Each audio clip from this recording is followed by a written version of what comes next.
कि बड़े short notice में ये प्रेस वार्ता के लिए आज ही सुबह ही कहा, तो आप सब लोग यहाँ पे आए। मेरे साथ मेरे सहयोगी जो आप देख रहे हैं, मेरे साथ बैठे हुए सरदार लाल दुबे जी, इस तरफ बैठे हुए डॉक्टर हरिकृष्ण जी, उस तरफ बैठे हुए सीनियर सिटीजन के वाइस प्रेसिडेंट जी, इस तरफ बैठे हुए युवा के प्रधान मेरे बीजेपी के विजय पनोत जी। आज की जो प्रेस वार्ता है मेन इस बात की थी कि कल हमारी जो विधानसभा 3 मार्च से लेके कल तक थी, जो 9 तारीख तक, उसमें विधायक का लेखा जोखे के बारे में वहां पे क्या हुआ, क्या बीच में बातें आई, किस में विधानसभा के बारे में मैंने वहां पे क्या बात की, और उसी के साथ उसी के बीच में अगर मैं इस को जोड़ के देखूं तो इस बात के लिए भी की कि इसके बीच में और क्या इवेंट हुए, जिसमें मुख्यतः एक तो इवेंट ये हुआ कि 17 तारीख को हाई पावर कमेटी जो थी माता वैष्णो देवी श्राइन बोर्ड द्वारा बनाई हुई, उसका एक दौरा कटरा में हुआ, और उसी के साथ 7 अप्रैल को अमित शाह जी जो हमारे गृह मंत्री हैं उनका दौरा हुआ। मुख्यतः इस बात पे आपसे बात करनी है। मैं अगर कहूँ तो सबसे पहले अगर मुझे जो इस बार टाइम मिला वहां पे अपनी बात रखने के लिए, तो मैंने सबसे जो कह सकता हूं कि मैंने जो मुद्दे उठाए उसमें सबसे बड़ा मुद्दा तो मैंने ये उठाया कि कटरा जो एक जब माता वैष्णो देवी श्राइन बोर्ड बना तो उसमें एक खामी रह गई। वो खामी ये थी कि कटरा को बेस कैंप नहीं माना गया। मैंने तो ये बात वहां पे रखी कि कटरा को बेस कैंप माने, और बेस कैंप मानने का मतलब ये है कि हम यात्री को फैसिलिटी देने में एड पार हो जाए। एड पार का ये हो गया कि हमें मतलब कि जैसे यात्री को पानी 24 घंटे का मिलता है, साफ पानी मिलता है, इसी तरीके से बिजली की बात है, दोनों के 24/7 की बिजली मिले, उस दृष्टि से मैंने ये कहा। और रही बात के पानी की जो यहाँ पे कमी है कटरा में, विधायक बनने के बाद और विधायक बनने से पहले भी मैंने मुख्य तौर पे ये लोगों से वायदा किया था अपनी विधानसभा से कि कटरा और कटरा के केडीए के जो पानी है उसको भरपाई की जाएगी। उसी के सिलसिले में मैंने एक कोशिश की थी कि चनाब से पानी आए। चनाब से पानी आने में कुछ हर्डल्स थी जिसमें मुमकिन नहीं था। अल्टीमेटली आपने देखा होगा कि ये विधानसभा जब यहाँ पे मतलब चल रही थी तो मतलब कि पीएचई की डिमांड्स में मैंने मुख्ता फिर ये मुद्दा उठाया, और मुद्दा उठाने के बाद मैंने एक प्रपोजल जो था वो दिया सरकार को कि जिससे अंश रिवर आप कह सकते हैं वहां से पानी अरनाथ से कटरा के लिए जहां आ सके, वो उसके लिए मैंने डीपीआर बनने के लिए कहा। और जब डीपीआर बनेगी तो उसका फिर दूसरा स्टेप ये होगा कि पैसे कहां से आएंगे। मैं धन्यवाद देना चाहता हूं जुगल किशोर शर्मा जी जो हमारे मेंबर पार्लियामेंट हैं, उन्होंने इस बात के लिए मुझे एग्री किया है कि कहीं भी दिल्ली में कहीं से भी पैसे लाने होंगे तो मैं आपकी मदद करूंगा। इसी के साथ डॉक्टर जितेंद्र सिंह जी ने भी मेरे साथ ये वायदा मुख्ता तौर पे किया है कि ये पैसे सेंट्रल सरकार की तरफ से कहीं से भी वो आपको उपलब्ध होंगे। इसी तरीके से अगर मैं आपसे बात करूं तो मैंने इस विधानसभा में खास तौर पे श्री माता वैष्णो देवी डिलिमिटेशन बनने के बाद ये पहली बार विधानसभा बनी माता के नाम पे, मैंने ये विधानसभा ड्राई हो, यहाँ पे अल्कोहल का सेवन ना हो, यहाँ पे मदरा का और मीट का सेवन ना हो, जो स्टैंडिंग ये कहते हैं कि महाराजा के वक्त के ऑर्डर्स हैं जिसमें कहा गया है कि 16 किलोमीटर के रेडियस में यहाँ पे शरीफ और मांस जो है वो प्रोहिबिटेड है। मगर इस विधानसभा से जो मुझे मोटे तौर पे है कि वो भागा में जो हमारी दुकान है वो बीच में फॉल करती है। ऐसे तो देखा जाए तो वो तो 20 किलोमीटर के दुकान पर है रोड के नाते, मगर मेरा ये मानना था और इस बात पे मैंने चर्चा की थी कि एरियल डिस्टेंस महाराजा के वक्त उस वक्त रोडें नहीं थी। ये एरियल डिस्टेंस का मतलब है वो 10 किलो का रेडियल डिस्टेंस है, इसलिए वहां से हटनी चाहिए। मेरा वहां पे मेन मुद्दा था वहां पे। इसके लिए किसी का हर आदमी को अपना हक है कि वो अपने तरीके से जो करना चाहे वो करे, उसमें किसी को मनाही की बात ही नहीं है। सर लॉरी अड्डे की अभी आपने बात की तो होता है तो उसके लिए रिहेबिलिटेशन प्लान होता है। रिहेबिलिटेशन के साथ साथ जैसे मेरे साथी ने ये बात कही, मोटे तौर पर अगर किसी की पूरी दुकान जाती है तो गवर्नमेंट उसको रिहेबिलिटेट करती है। रिहेबिलिटेट करने के बाद उसको ले जाती है। अगर मेरी दुकान 30 फुट की है तो 5 फुट कटेगी तो उसमें मुझे मुआवजा जरूर मिलेगा। ज़मीन का तब मिलेगा कि अगर मैंने पहले लिया नहीं होगा, और स्ट्रक्चर का मुआवजा मुझे मिलेगा। ये है रिहेब। ये जो चौड़ीकरण की बात है ये मुझे आप बताइए, आप खुद फैसला कर लीजिए। आप मेरी आज हॉस्पिटल की रोड है, क्या आप अंदर से अपने आप को पूछिए कि वो ठीक है? मतलब आजकल वहाँ मैंने 20 बार देखा है वहाँ पे, जब मतलब कि वो गाड़ी आती है वहाँ पे तो पेशेंट अंदर लेके जाती है, वैन तो बाद में वापस आती है, आधा घंटा वहाँ पे लगता है। ये चौड़ीकरण होना, ये सारी चीज़ें होनी, ये डेवलपमेंट का हिस्सा है। इसको होने के लिए हमें सहयोग करना चाहिए और लोगों को एजुकेट करना चाहिए। असेंबली में एनसी का टूल है, अगर आप तरीके से देखें वो हमारे साथ पहले दिन बैठा था तो उसने कहा था चीफ मिनिस्टर को कि मुझे उधर ले जाओ। चीफ मिनिस्टर ने दूसरे दिन उसकी कुर्सी जो थी आपने देखा होगा वो चेंज हो गई थी। वो टूल है, वो सरकार करवा रही है। आप ये समझे तो वो एनसी की वकालत कर रहा है और उसने तो हद कर दी। जाते जाते तो उसने पीडीपी के साथ भी पग्गा ले लिया एनसी के कहने पे। उसको आप ना समझें और मुझे कहना नहीं चाहिए, वो विधायक चुना है लोगों ने, पता नहीं किस बात का करके वो आता है, ये परमात्मा जाने। तो विषय ये है कि रोपवे तो मैं हिस्सा नहीं हूँ। रोपवे सुप्रीम कोर्ट के आर्डर से लग रही है, सुबह लग रही है। मुझे स्टेक होल्डर्स को लेके स्टेक होल्डर्स के साथ मैंने तो बात करनी नहीं थी। ये सड़कों के चौड़ीकरण को लेके, सड़कों के चौड़ी करने के लिए वालों के साथ बात हुई है। बिल्कुल मैंने अपने तौर पे अपने साथियों के साथ सब अपने से बात की है। और उसके अलावा भी एमएलए बनने के बाद आप ये कह सकते हैं कि मेरे पास वकालतनामा इस बात का कि मैं यहाँ के लोगों की कार्रवाई कर सकूँ, यहाँ की पैरवाई कर सकूँ और जो मुझे ठीक लगता हो मैं अपने साथियों से उस बात के लिए मशवरा करूँ। और मशवरा करने के लिए सड़कें खुली होनी चाहिए। मैं इसी के सिलसिले में एक उदाहरण देना चाहता हूँ की बात सुनिए। मैं तो ये कहता हूँ कि महाराज मलक को डेवन से देखिए कि वो क्या कह रहा है। उसने हम 28 लोगों को गधा बोला है, सुना आपने कि नहीं? नहीं मेरी बात सुनिए ना पहले। मैंने तो रंधावा जी का बयान देखा नहीं ना, मैंने सुना। रंधावा जी ने कहा कि हाँ मैंने नहीं, वो रंधावा जी उसका उत्तर देंगे। अगर मैंने कोई बात करी है अन पार्लियामेंट्री तो उस बात का मैं उत्तर देने के लिए आपके सामने हूँ। बाकी उसको भूल जाइए आप। ये जो मतलब कि महाराज मलक की बात कर रहे हैं उसको भूल जाइए आप। कल जब शुरू हुआ तो पठानिया साहब रोपवे जो आज का जो विद टेंडरिंग हुआ है ना, ये टेंडर होने के बाद जो है वो ताराकोट से हुआ है। ताराकोट से जो है वो वहाँ से जाएगा। उसका मतलब कि जो आपने ताराकोट बस स्टैंड जिसे आप कह सकते हैं, हेलीपैड जिसके कह सकते हैं कि जहाँ से आपको मूव करना है वो शनिछत के लिए है। और जिसका काम भी लगा हुआ है वो ताराकोट से लेकर शनिछत तक की। इतना ही फ़र्क है। मैंने अपने इलेक्शन से पहले भी कहा है कि डेवलपमेंट के बाद पे कोई मेरा मतलब कि झुकने की बात नहीं है। और बाद में मैंने ये कहा और आज हम सबको पता है कि ऑन रिकॉर्ड कंस्ट्रक्शन का काम बंद है, मगर हम समिति वाले सारे लोग कहते हैं कि लगा हुआ है। वो रोपवे लगनी ही लगनी है। उस रोपवे से कम नुकसान किस कटरा को हो और ज़्यादा से ज़्यादा फायदा हो, वो बिंदु मैंने आपके सामने रख दिया। कोई मेरे ख्याल बुजुर्ग जो मेरे हैं उनको पता होगा कि उस वक्त जो मेरे कटरा का बाजार था वो 8 फुट का था, किसी जगह 12 फुट का था। तो आज उस दिन 32 फुट हो गया। आज अगर मैं कहूँ तो लगता है कि उस 32 फुट की जगह 40 फुट हो गया होता तो और अच्छा था। ये सड़कें जब खुली नहीं होंगी, मैं आपके माध्यम से कहना चाहता हूँ, हमारा हाल वही हो जाएगा जो आज पहाड़गंज कटरा का हाल है। कोई आदमी आईएमएस बनने के बाद कटरे का सारा विकास नीचे की तरफ होगा। लोगों की दुकानें टूटेंगी तो वैसे भी तो उनका हाल होगा जब सड़कें छोटी। मेरी एक बार ही टूटेंगी दुकान, टूटे से मेरा नहीं टूटेगा। मेरा तो मैं एंट्री पॉइंट पे हूँ, बसेरा आउटर टूटेगा सबसे पहले तो मुझे टूटेगा, मेरा एएमआर टूटेगा। टूटने के बाद मेरी उसकी वैल्यू कितनी बनेगी ये अंदाज़ा लगाने की ज़रूरत है। और मैं आप सबको धन्यवाद देना इस बात के लिए प्रेरित कर रहा हूँ कि आप मीडिया का बड़ा रोल है यहाँ पे टाउन में, सब जगह होता है। आप भी अपनी तरफ से गाइड करें लोगों को, आप भी इस तरीके की न्यूज़ चलाएं कि जिससे लोगों को ये लगे एक बार कटेगा मगर बार बार परमानेंट के लिए हमें फ़ायदा इस बात का होगा। लोग मिले बिल्कुल ठीक आपने कहा। हाई पावर कमेटी जो थी उसके मिलने के लिए हमें सब लोगों को टाइम दिया था हाई कमेटी में, जिसमें रियासी के कुलदीप दुबे जी एमएलए वो भी गए थे अपने तौर पे वफद के तौर पे, एक मैं भी गया था और एक नाग साहब भी गए थे। हमने जो वहाँ पे बात रखी वो मतलब कि कटरा की बेहतरी के लिए रखी और कटरा की डेवलपमेंट के लिए रखी हमने। और अगर मैं कहूँ मुझे आइडिया था कि शायद ये बात वहाँ पे आएगी और मतलब कि अगर आप कहें तो उसमें स्कीम और यहाँ से जो है प्रपोजल खोलने के लिए चीफ मिनिस्टर साहब ने भी हामी भर दी और प्रपोजल दिल्ली के लिए भेज दिया है। और इसी बात के साथ साथ मैं अगर कहूँ तो ये मुख्तर तौर पे ये सारे वो बिंदु थे जिस पे विधानसभा और बाहर की बात अगर मैं कहूँ जिस पे बात हुई है। और इसके अलावा अगर आपके कोई बात हो तो आप पूछ सकते हैं। मुझे किसी ने पूछा काम के लिए तो मैंने उनको ये कहा कि आप जो बयान आपको दिखाया गया है ना वो शॉर्टकट में दिखाया गया है। पूरा अगर बयान आप देखेंगे तो आप पूरी बात समझ आएगी। पत्री का मतलब ये है कि मैं घर से जब निकलूं तो ये देख के जाऊं कि मैं जिस स्थान पे जा रहा हूं वो डेवलपमेंट का स्तर क्या है वहाँ पे।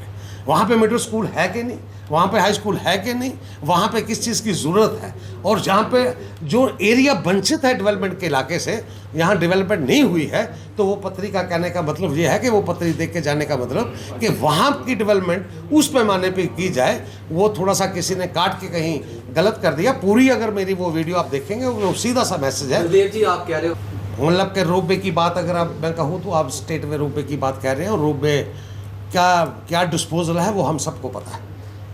रोपवे क्या है कि मेरे साथ अगर आप कहें तो मेरे साथ एक वफद और मिला था नेशनल कॉन्फ्रेंस का शेर सिंह जी की मार्फत, जिन्होंने ये कहा कि आप रोपवे को ऊपर से लगाएं, दूर से जाके लगाएं।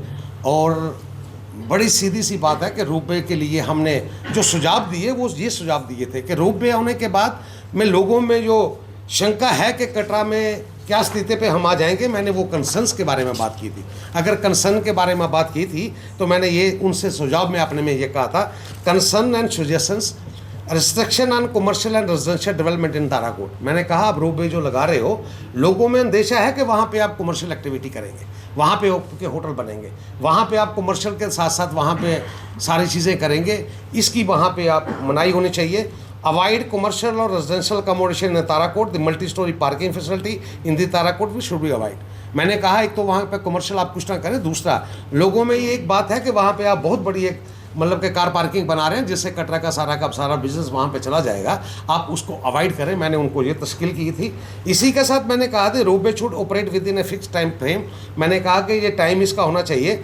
Ropeway ticket should be issued only to pilgrim with valid यात्रा पर्ची। मैंने ये कहा था कि जो यात्रा पर्ची है उनको, जब यात्री अपने आप को रजिस्टर कटरा में करा चुका हो तो उसके बाद उसको पर्ची मिलनी चाहिए, ताकि कि ऑनलाइन आप ना करें। और इसी के साथ मैंने उन्हें कहा था कि total number of the ropeway जो आप, एक तो मैंने कहा था टाइम फ्रेम में कि आप 8 घंटे से ज़्यादा ना इसको चलाएं। 8 घंटे के बाद मैंने कहा था कि आप 5000 यात्री को से ज़्यादा को वहाँ पे आप इसको इजाज़त ना दें कि 5000 से ज़्यादा के लोग वहाँ से जाएँ। इसी तरीके से मैंने कहा था कि माता वैष्णो देवी श्राइन बोर्ड खास तौर पे जो रोपवे लगा रही है, इसमें प्रेफरेंस हो कि यहाँ के जो सराउंडिंग्स के लोग हैं उनको आप नौकरी देने की बात करें। और इसी के साथ जुड़ता हुआ पॉइंट जो मैंने रिहेबिलिटेशन की बात की, मैंने कहा जी इसी के साथ घोड़ा पिट्ठू मजदूर पालकी वाले का जो जुड़ता है, इस पर माता वैष्णो देवी श्राइन बोर्ड क्या करे कि इसकी रिहेबिलिटेशन की पॉलिसी को क्लियर करें और इसमें कम से कम 10 लाख रुपए आप दें। इसी के साथ मैंने widening of the beautification of the पेवन बालगंगा टू मिल्कबार और मिल्कबार तक के लिए, ये लगता नहीं है कि जब आप श्राइन बोर्ड की तरफ माता की तरफ जाते हैं तो ये एक स्ट्रेच 4 किलोमीटर का, ये लगता है कि कोई प्राइवेट स्ट्रेच है। माता वैष्णो देवी ने वहाँ पे कुछ नहीं पहले किया था, इसके लिए हमने कहा था कि इसको आप वाइडनिंग करें। और इसी के साथ प्रायोरिटी दर्शन पर रेजिडेंस श्री माता वैष्णो देवी, इसी के तरीके से ये मैंने मोटे तौर पे ये सारी बातें रखी थी, जिससे कि कटरा को आने वाले वक्त में कम से कम नुकसान पहुंचे और ज़्यादा से ज़्यादा फ़ायदा पहुंचे। मैं आपके माध्यम से कटरा वालों को एजुकेट करना चाहता हूं कि ये डेवलपमेंट जो हम कहते हैं कि डेवलपमेंट के लिए, ये डेवलपमेंट से ही सारी बातें आगे चलेंगी। और डेवलपमेंट होने के साथ साथ एक जैसे कहते हैं ना गीता में कहा कि परिवर्तन संसार का निज़म है, थोड़ा सा परिवर्तन होता है, मगर उस परिवर्तन के साथ साथ कई सारे फ़ायदे होते हैं जो हमको बाद में नज़र आएंगे। ये जो पैरामीटर्स मैंने इनको कहे, अगर इन पे की तरफ से जब भी कोई रेट हाइक करने हो तो उसमें एक सेट प्रोसीजर है। प्रोसीजर ये है कि पब्लिक के डिमांड्स आप देते हैं, मतलब कुछ पब्लिसिटी करते हैं और पब्लिसिटी करने के बाद रेट रिवाइज होते हैं। बहुत अनफॉर्चुनेट है। रिवीजन के लिए सुप्रीम कोर्ट की हदायत है कि आप कितनी रिवीजन कर सकते हैं, आप हाइक कितनी कर सकते हैं, और हाइक का एक पैमाना है। 100 रुपये का आप 110 कर सकते हैं। आप ये कहें कि 100 रुपये का 300 रुपये करेंगे, ये मतलब कि नहायत ही गलत है। और इन्होंने क्या किया कि वो सब चीज़ों को बिना बताए हुए, बिना नोटिफाई किए हुए, बिना लोगों को कॉन्फिडेंस में लिए हुए और ख़ास तौर पे स्टेक होल्डर्स को कॉन्फिडेंस लिए हुए उन्होंने टेंडर की प्रक्रिया पूरी कर दी। और जब मेरे संज्ञान में टैक्सी वाले मेरे पास आए, बिनहाल रूट वाले मेरे पास आए, मतलब कि यहाँ ऑटो जूनियर वाले मेरे पास आए, और ख़ास तौर पे जो लोग ट्रैक्टर चलाते थे जिनका मात्र 30 रुपये का 300 रुपया कर दिया था, 10 गुना किया था, ये लोग सब मेरी जब आए तो मैं हैरान हो गया कि ये इन्होंने किया कैसे। और करने के बाद मैंने अपनी तरफ से फिर ये एक प्रेशर बिल्ड किया। प्रेशर बिल्ड करने के बाद म्यूनसिपल कमेटी ने मेरे रेफरेंस से एक चिट्ठी वहाँ पे लिखी, और इसी तरीके से यहाँ के एसडीएम महोदय ने भी मेरे रेफरेंस से एक चिट्ठी सरकार को लिखी। और चिट्ठी लिखने के बाद मैंने जो डायरेक्ट बात थी, आज की डेट में एडमिनिस्ट्रेटर हमारी डायरेक्टर साहबा है यहाँ पे, क्योंकि उनके पास चार्ज है। फिर डायरेक्टर साहबा से जब मैंने बात की तो डिटेल में बात करने के बाद ये निष्पक्ष मैंने उनसे कहा कि ये लोग सड़कों पे आएंगे और उनके साथ बलदेव शर्मा भी वहाँ पे होगा। ये फौरी तौर पे इसको आपने ठीक करने की ज़रूरत है। और मैंने कहा था कि मात्रा 20% या 15% इसको हाई करो। मैं धन्यवाद देना चाहता हूँ डायरेक्टर महोदय को, जैसे आप कह सकते हैं। और गालियाँ जब निकाल रहा था उसने हमें देखा नहीं था कि हम खड़े हैं साइड पे, तो उसी बात पे लिए हम नहीं भड़के, बाकी लोग जो थे वो भड़क पड़े। हमने कुछ नहीं किया वहाँ पे, बाकी लोग भड़क पड़े। रेखा जी, ये कैसे विश्वास दे सकते हैं आपकी ताराकोट मार्ग जो है कमर्शलाइज नहीं करेगी, क्योंकि श्राइन बोर्ड हालांकि दर्शन तक जो या फ्री होते हैं वो भी कमर्शलाइज की है उन्होंने, इस पे ये मैंने अपनी तरफ से माता वैष्णो देवी श्राइन बोर्ड को सुझाव दिया है कि ऐसा आप करें।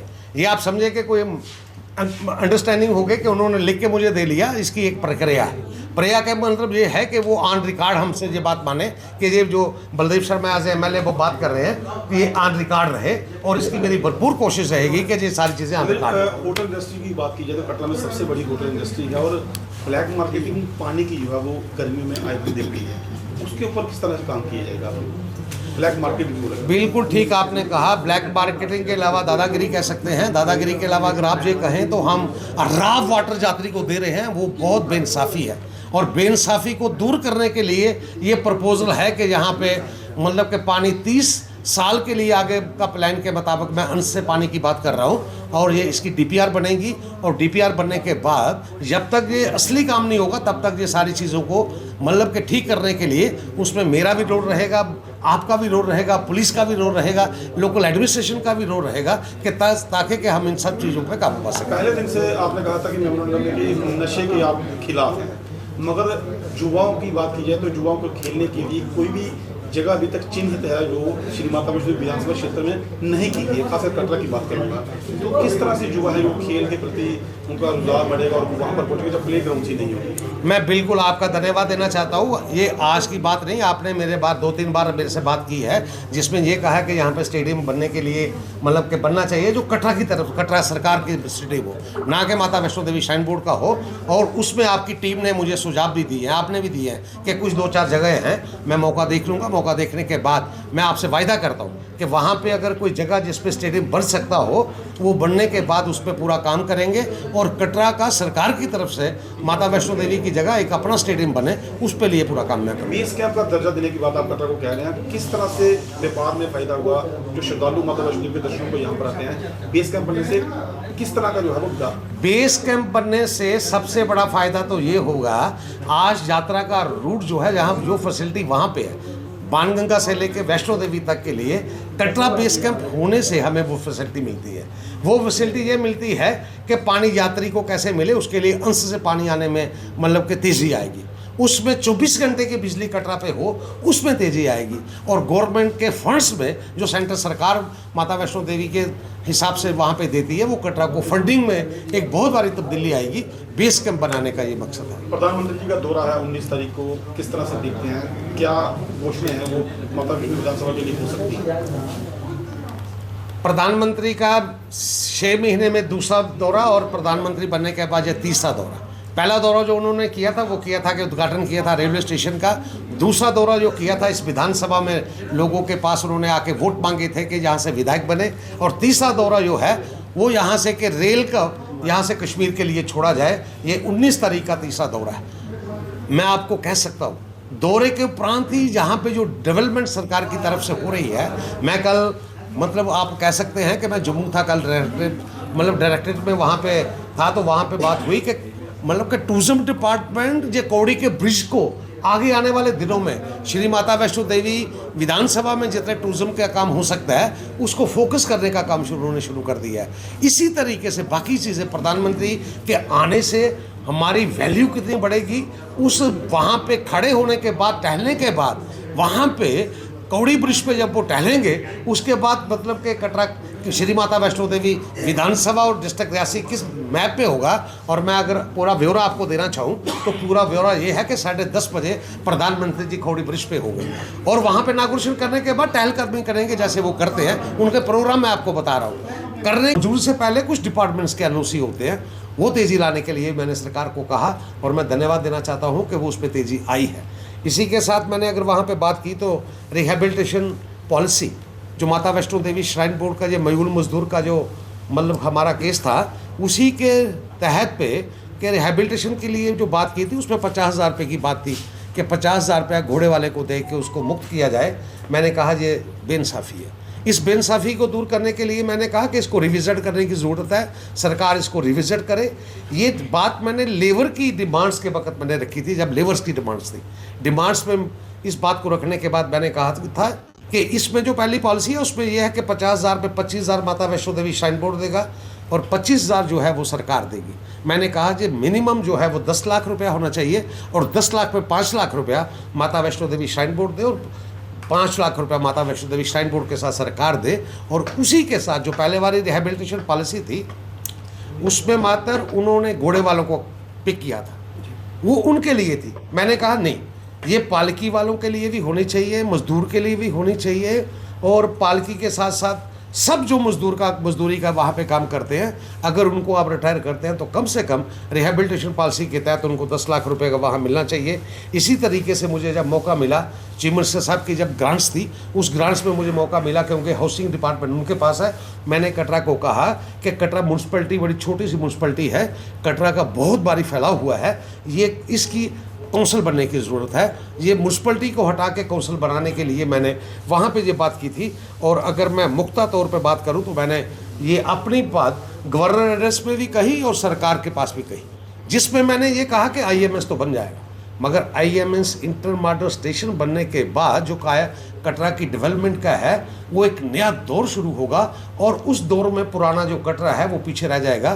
क्योंकि पिछला आने वाला IMS की जो रोड्स है बाणगंगा तक, वो उसकी तो जो बिड्थ है वो 125 फुट की बिड्थ है, वो 125 फुट से IMS तक जाएगी और बाहर जाएगी। ये जो 6 लेन हमारी है, ये कॉरिडोर जो IMS तक जा रहा है, उसके बाद जो मैंने ये कहा कि ये कंजेशन दूर करने की ज़रूरत है, हमें IMS की रोड्स के साथ कंप्लीमेंट होना चाहिए होगा। कंप्लीमेंट करने के लिए एशिया चौक से लेके बाणगंगा तक की कंजेशन को दूर करने के लिए, वहीं ऐसी तरह से भूमिका मंदिर से लेके बस स्टैंड तक इसको दूरी करने के लिए, कंजेशन को दूर करने के लिए, इसी तरीके से हॉस्पिटल रोड को कंजेशन दूर करने के लिए मैंने सरकार को कहा कि वो उसके लिए काम करे। और जब तक ये कंजेशन दूर नहीं होगी, और मैं आपके हवाले से भी कह सकता हूँ, आप भी इस बात के गवाह हैं, जब भी कटरा में रश होता है तो यात्री 3 किलोमीटर अपने सिर पे बोझा लेके आता है। वो एक बहुत शानदार, मतलब कि शर्मनाक वजह है। मैं अगर आपसे ये कहूँ कि कटरा की कंजेशन कैसे दूर होगी, तो क्या एशिया चौक से लेके बाणगंगा तक डबल लेन नहीं होनी चाहिए, ताकि एक रास्ता जाने का हो, एक आने का हो। यहाँ पे खूबसूरत तरीके से लाइटें नहीं होनी चाहिए, यहाँ खूबसूरत तरीके से मतलब के पाथ नहीं होने चाहिए। ये कंजेशन की बात जब भी मुझे मौका मिलता है मैं वहाँ पे करता हूँ और करता रहूँगा। इसी के साथ मैं एक धन्यवाद और देना चाहता हूँ सरकार को। प्रसाद की स्कीम जो हमारी ठंडे बस्ते में पड़ गई थी, प्रसाद स्कीम जो थी वो हमें एक मिली थी सेंट्रल सरकार की तरफ से। 25 स्टेट में उन्होंने 41 जगहों को आइडेंटिफाई किया था, जिसमें एक माता वैष्णो देवी कटरा भी था, जिसको मतलब कि फिर शुरू करने के लिए मैं कह सकता हूं कि डॉक्टर जितेंद्र सिंह जी का खास तौर पर मैं धन्यवाद देना चाहता हूँ। सब मीडिया में आ चुका है, मेरे बताने से पहले नेशनल न्यूज़ है ये मेरे बताने ये कई दिन से। आज इंस्पेक्शन चीफ सेक्रेटरी नहीं, वो सबको पता है टाइम शेड्यूल, तो ये ऑफ द रिकॉर्ड नहीं, ऑन रिकॉर्ड है ये सारी चीज़ें। एशियन किड्स बड़ी ब्राह्मणा आपके बच्चों के लिए है एक परफेक्ट चॉइस, क्योंकि यहाँ आपके बच्चों को मिलेगी सेफ्टी के साथ साथ क्वालिटी एजुकेशन। यहाँ आपके बच्चों को मिलेगा एजुकेशन के साथ साथ टॉयज के साथ खेलने का मौका, यानी फुल मस्ती और पढ़ाई भी। साथ ही आपके बच्चे को दिया जाएगा बड़ी LED स्क्रीन के साथ एक्टिविटीज़ करने का मौका, क्योंकि एशियन किड्स स्कूल में बच्चे नहीं होते हैं बोर। यहाँ आपके बच्चों को करवाई जाएगी इंडोर स्विमिंग पूल में बोटिंग, जबकि एयर कंडीशनर क्लासरूम में बच्चों का मन रहेगा बिल्कुल फ्रेश और तनाव मुक्त। पढ़ाई के साथ साथ बच्चों को खेल गतिविधियों में भी एशियन किड्स करता है शामिल, ताकि बच्चे हर क्षेत्र के लिए रहे तैयार। यहाँ हम मात्र आपके बच्चों को एजुकेशन ही नहीं देते, बल्कि उनके हुनर को भी पहचान देते हैं। रंगारंग कार्यक्रम और बड़ा इंडोर ऑडिटोरियम जहां होती रहती हैं कई प्रकार की एक्टिविटीज़। हम आपके बच्चों को एक सोल्जर की तरह भविष्य की चुनौतियों के लिए करते हैं तैयार, जबकि हर क्षेत्र से आपके बच्चों को स्कूल तक लाने के लिए हमारे पास है बेहतरीन ट्रांसपोर्ट फैसिलिटीज़। और आपके बच्चे की सुरक्षा को देखते हुए पूरे स्कूल परिसर को CCTV सर्विलांस से किया गया है लैस, ताकि आप पूरी तरह से तनाव मुक्त होकर बच्चों को शिक्षा लेने दें। तो फिर किस बात की है देर, आज ही एशियन किड्स में विजिट करें, क्योंकि हमारे यहाँ एडमिशन ओपन हो चुके हैं और लिमिटेड सीट्स ही अवेलेबल है। हमारा पता है Asian kids near Bharati public school, Bari Brahmana. Mobile number 7006135171 9149725087। मैं managing director Asian kids fresher बच्चों के पेरेंट्स से खास तौर पर अपील करना चाहूँगा कि वो अपने बच्चों की एडमिशन कराने से पहले एक बार एशियन किड्स जरूर विजिट करें, आपको अच्छा लगेगा। थैंक यू, धन्यवाद। जम्मू कश्मीर की खबरों के लिए जुड़े रहिए JK अपडेट के साथ।